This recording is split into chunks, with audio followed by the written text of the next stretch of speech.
पालकी पर सवार होकर आ रही हैं देवी दुर्गा, नवरात्रि में भूलकर भी न करें ये गलतियां। शारदीय नवरात्रि में विधिपूर्वक देवी मां की उपासना करने घर परिवार में सुख समृद्धि और खुशहाली बनी रहती है। नवरात्रि के दौरान पूजा अर्चना करते समय कुछ विशेष बातों का ध्यान रखना चाहिए और भूलकर भी ये गलतियां नहीं करनी चाहिए। प्रत्येक वर्ष आश्विन माह के शुक्ल पक्ष की प्रतिपदा तिथि को शारदीय नवरात्रि आरंभ होती है। इस वर्ष 3 अक्टूबर से नवरात्रि आरंभ शुरू हो रहे हैं और इसका समापन 11 अक्टूबर को होगा। इसके अगले दिन यानी 12 अक्टूबर को देवी मां की विदाई की जाएगी और विजयादशमी का पर्व मनाया जाएगा।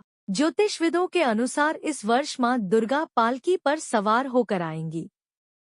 नवरात्रि के दिनों में देवी दुर्गा के 9 अलग अलग रूपों की आराधना की जाती है।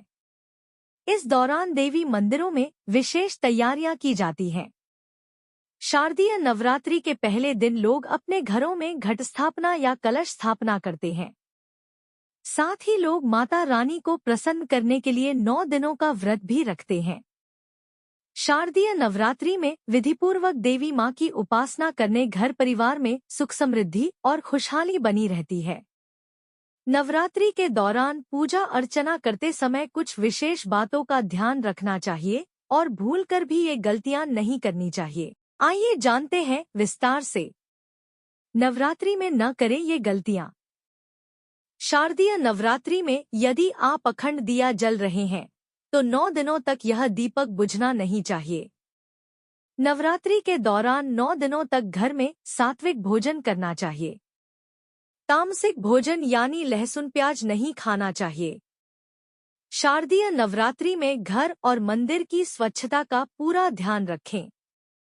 यदि घर में अखंड दिया जला रहे हैं तो घर कभी भी खाली नहीं छोड़ना चाहिए। नवरात्रि में देवी मां की पूजा करते समय काले या सफेद रंग के कपड़े नहीं पहनना चाहिए। शारदीय नवरात्रि के 9 दिनों में दाढ़ी, मूंछ और बाल नहीं कटवाना चाहिए। इन दिनों में मांस, मदिरा, शराब और लहसुन प्याज का सेवन नहीं करना चाहिए। इस दौरान किसी के लिए गलत विचार अपने मन में नहीं लाना चाहिए और न ही घर में लड़ाई झगड़ा करना चाहिए।